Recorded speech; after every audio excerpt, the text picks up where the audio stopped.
I specifically was dumb. And I thought it would be super fun and relaxing and satisfying constantly. And I'm only recently out of the phase where at the end of the night you take your shirt off and a binky falls out and like a hot dog. And it's like the amount of chaos and lack of control, I just wasn't prepared for that. Welcome to Talk Freelance to Me, the podcast for women freelance writers, 1099 independent contractors, and solopreneurs. I'm your host, Ashley Cisneros Mejia. For more than 20 years, I've worked as a journalist and freelance writer. Today, as a mom of 3 kids, I'm passionate about helping other women leverage the freedom that freelance offers. On Talk Freelance to Me, we're all about the business of freelancing. If you want to learn how to monetize your talents, make money on your own terms, and design a flexible work life that actually works for you, this show is for you. Before we get started, don't forget to follow us on your favorite social media platforms. Review us on Apple Podcasts or wherever you listen. And don't forget to share this episode with a friend. Visit our website at talkfreelancetome.com for free resources. Join our email list to be the first to know about our latest offers. Thanks for tuning in, and let's get into the episode. Today, I have one of my favorite coaches who's coached me from afar and didn't even know it. Sarah Greesonbach is here. Hello, Sarah. Hello. It is exciting to be here.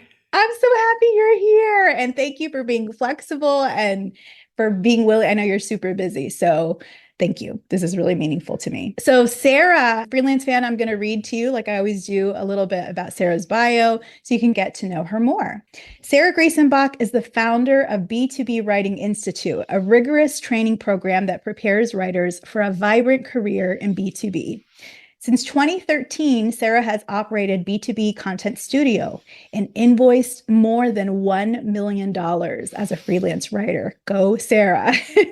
Writing for agencies and Fortune 500 technology companies in the HR, retail, e-com, and higher education space. Sarah develops B2B content marketing assets like original research, white papers, and lots more. She also hosts the B2B Craftworks podcast, where she helps listeners like us make more money in freelance or even in-house as a marketing writer.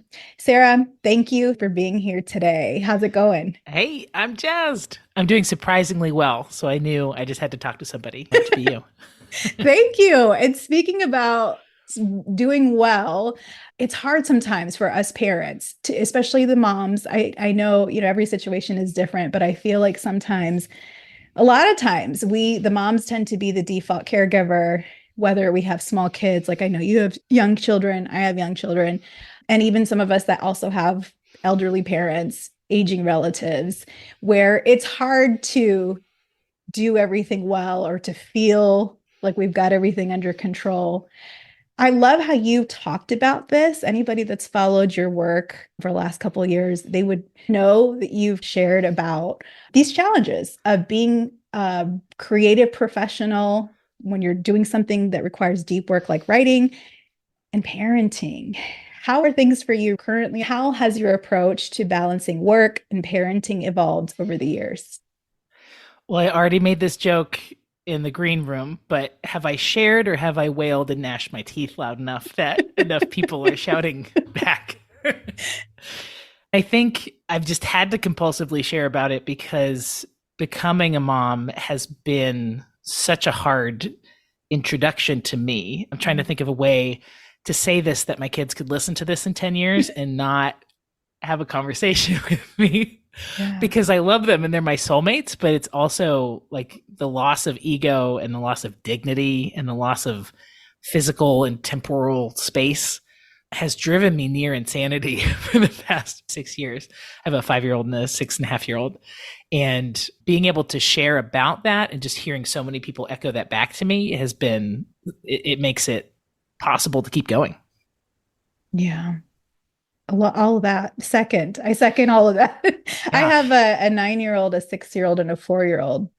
There's so many things about being a parent that you don't know unless you walk through that adventure until you're the one trying to brainstorm, trying to figure out if there's a child. I mean, hello, pandemic. How do we do our work when everybody's under the same roof? you don't know how hard that is, especially I feel like in our creative work where we're creating something from nothing that doesn't exist.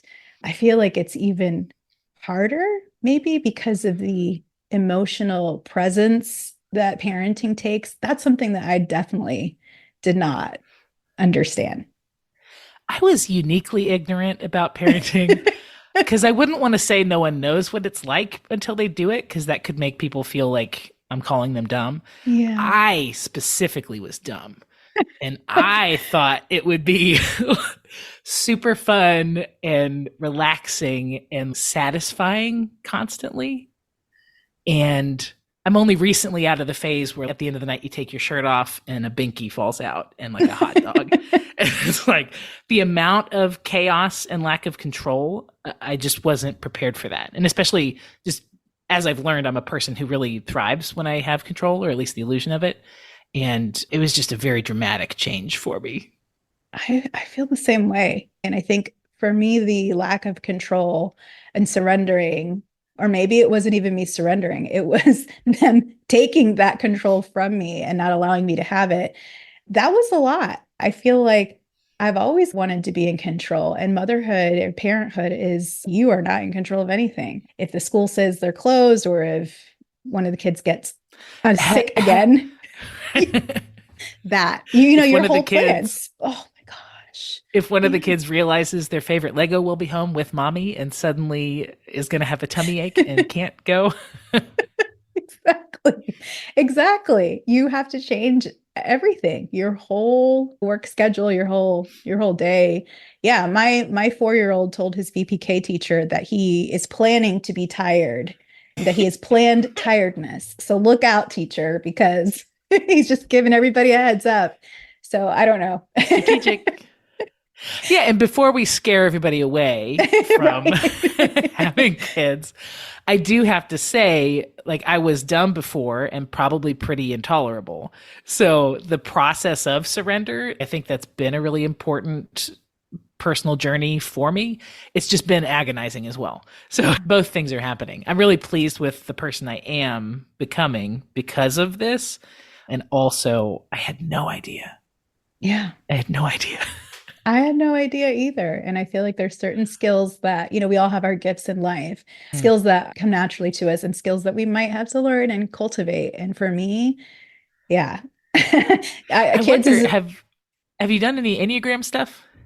I have years ago, and I couldn't tell you what I am, I'm but getting I a need to 3 look or that up. 8 vibe. Okay, I'll have to look. Yeah, That's my very homework. much achievement and control and Yeah, and that kind of stuff. that sounds absolutely correct. Yeah. Well, thank you for that, because I think that your ability to talk about that as a challenge and how it relates to our work, and arguably we have it different, or we have it made. I don't want to say we have it made, but we work for ourselves. And so we have more control of our schedule than say It was somebody's supposed to be the dream. supposed to be. Yeah. Do you have any aha moments or tips for anyone listening? Like, how have you pieced together a situation that allows you to do all this amazing creative work that you do, and then also be the parent you want to be? Yeah, I've loved being able to reflect on this. And I certainly wouldn't say I'm the parent I want to be yet, but I am progressing in that direction. So I love it. recently, over the past few months. And I'd say something that I've learned that was interesting was just my response to parenting was to go so hard into workaholism and achieve there, because that was the place where I still felt the same kinds of joy. Like I wasn't bewildered by what was happening every day at work. I could just go be me, absolutely rock it. And I found myself spending more and more time doing that and trying to escape my family life. And I just think that was really unhealthy. So I want to warn people that I think balance means it's still 50-50. And so if you start to be in a situation where you're super high when you're working and then super low when you're at home, even if you're successful, that's not going to lead you to a place of happiness. And so you're going to achieve that dream and then still be burnt out and then be a little depressed that the dream didn't work out the way it was supposed to. So the more I pull back and I try to make work 50-50 and I try my best to make parenting 50-50, that balance is coming back and I actually feel Like I felt satisfaction the other day, which What? is like, I feel like it's been a decade, at least a decade, but I just quietly was satisfied like with how home was going and how work was going. And that's such an elusive feeling. And I think it's the balance thing because I specifically have been withdrawing from work because I don't think that should make you happy 24/7. Yeah. Personal opinion, but Yeah. we're not worker bots. Was it the feeling of control and being able to, 10,000%. Yeah. yeah. Yeah. Being able to, work a certain definition of hard and then see a certain result financially or with LinkedIn followers or email lists and stuff like that.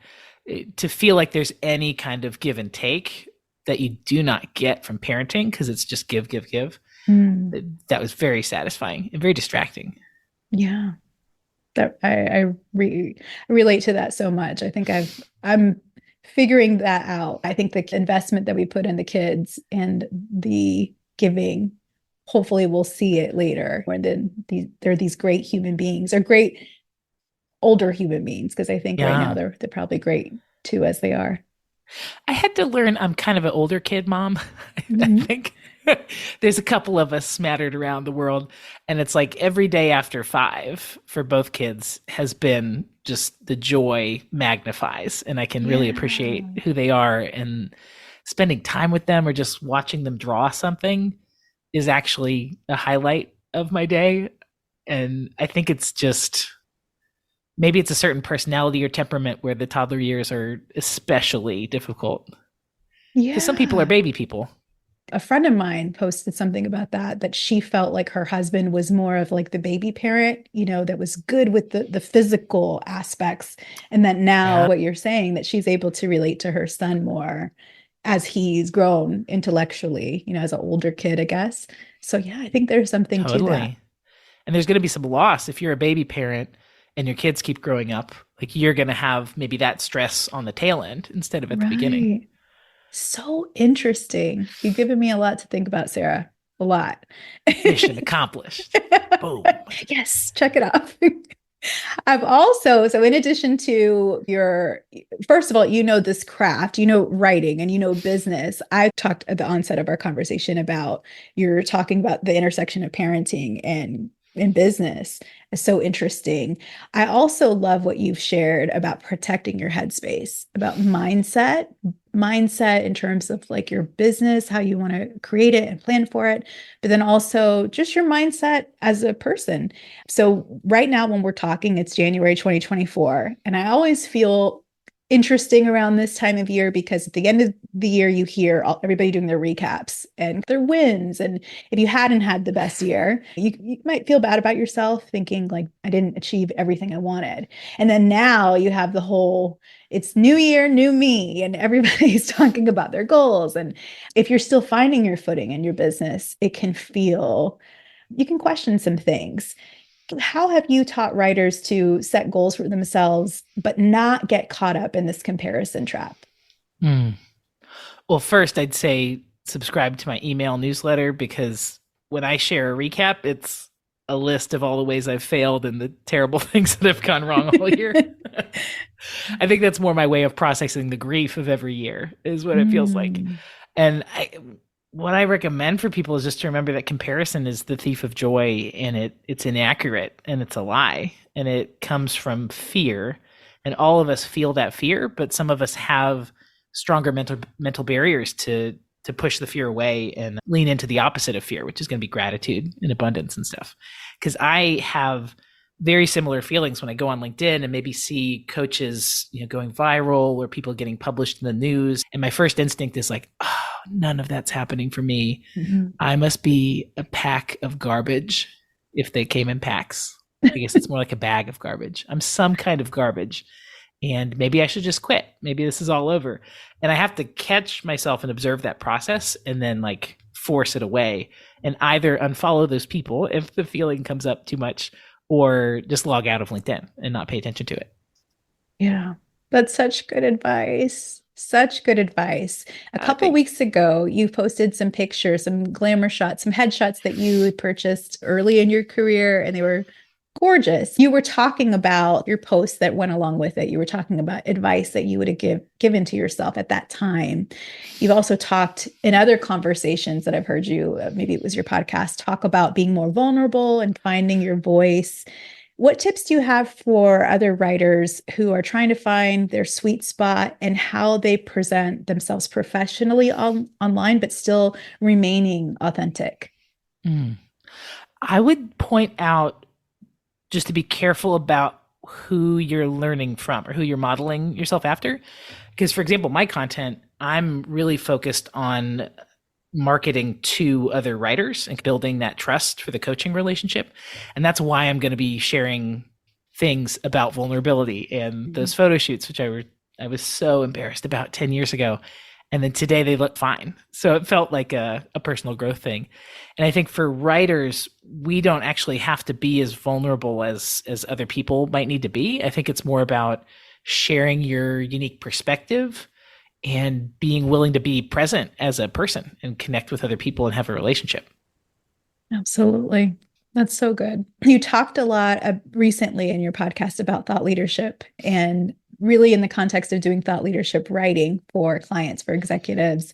And you're a thought leader in our space. What are you seeing as trends that we might be able to see in the B2B writing space and in content marketing for 2024? I wasn't sure I had any strong opinions until I started jotting things down, and then I totally do, which is really interesting. And I'm biased because I've really built my business around these trends because I believe in them. So I think maybe this is more food for thought, knowing that Sarah's super biased about it. But original research stands out. I think the internet is just so saturated with information and content and facts and articles and stuff that anybody who can introduce something that's truly new, truly insightful, truly relevant to whoever their target customer is, I think people are really drawn to that and really attentive to it. So participating in original research, learning how to draft questions, maybe even running a survey on SurveyMonkey, doing maybe not data analysis, but at least understanding how to look at the charts and stuff, and then writing reports on that. I see that as a big part of my work this year. And then the other part is just turning more to subject matter expert driven content. So really unearthing new, interesting things that aren't already out there that are coming from people who have that daily experience. I think that's going to be really valuable too. It's awesome. And what a way to insulate AI. We were talking in the green room about AI tools, even to just produce podcasts. And I remember in 2023, when ChatGPT, everybody was talking about that and what it was going to do to our industry. And all of the experts talking about that it's generative AI, that it's creating content based on what it thinks you want or what it thinks the answer is based on all of the internet that it's read as of November 2021. I don't know if that's still the part where it stopped. But to your point, really honing into that stuff that only we as humans can do, such as going and interviewing a subject matter expert who's drawing on 40 years of experience in a field to talk to them, that content, that insight may not already be on the internet. And the robots still can't do that yet. I love that you pointed to original research and talking to real subject matter experts. It's very cool. Well, again, were writers talking about that or were they wailing about that? Right. All last year? Wailing and gnashing again. Yeah, LinkedIn was just one long cry. And not a battle cry, just the sad kind. I think AI is really good at checking marketing boxes, but it's not good at connecting with the person who's going to make a purchase decision. Yeah. So marketers see that as a way to be really efficient and cut to the front of the line, but I just don't see that happening when it comes to taking someone who has 40 years of expertise, presenting that in a way that showcases their business value or their insights or what they can do for people and sharing that information publicly. It's just I don't know. I could certainly be proven wrong, but I'm placing my bet on more people. Absolutely. I think so, because even during that interview process, if a subject matter expert mentions this one thing in passing, and you as a person, you see the connection between what you're writing and the objective of it and your client, all of those connections together that can help you make a decision to go another way. You see an opportunity. And again, a robot it's not that advanced. We'll see Yeah, how we'll it see. continues to learn, right? But right now, I think that's such a sweet spot. I love how you brought that out. Yeah, will we play this back smugly or will we play it back roasting ourselves? Who knows? Hopefully, Time will tell. smugly, please, smugly. That would be great. And I know you mentioned doing more coaching for your business and helping other writers and having these conversations. What projects can we look forward to seeing from B2B Writing Institute this year? Well, I'm recently recovered from burnout and some chronic health issues with Okay. mold and SIRS and just stuff no one should ever have to deal with. And so I'm actually excited to do anything this year. Suddenly I'm, creating a writing challenge to help people with the actual construction and the writing side of B2B. And I'm going to bring back the subject matter expert webinar series for 6 months starting in March, where I'll have 3 or 4 experts talking about different topics in freelancing. Oh, that's cool. So Yeah, cool. burst So of where energy. I can see that. I love that. So where can folks find you online if they want to learn more about these offerings? LinkedIn has been the place where most people party with me, surprisingly. So Sarah Greesonbach on LinkedIn. Awesome, Sarah. Thank you so much for being with us today. Thank you for wailing with me about parenthood and creative work. Can we You're worky awesome. whale now? It's Yeah. outtakes. We can wail. That'll be another offering. All the moms, Yeah. we can just get together and just wail and let it out. Thank you so much. And with that, we've come to the end of another episode. Please make sure you hit subscribe and give me a 5-star review on Apple. Check out the show notes and grab my free Niches Get Riches freelance writing worksheet to brainstorm the best niches for your writing business. Until next time, this is Ashley Cisneros Mejia. Don't forget, we all get this one precious life. Don't constrain yourself to a box that you were never meant to fit in. It is your right to profit from your own creative gifts. Our music was composed by Donna Raphael of World Instrumentals. Talk Freelance to Me is a product of Phoenix Creative Studio.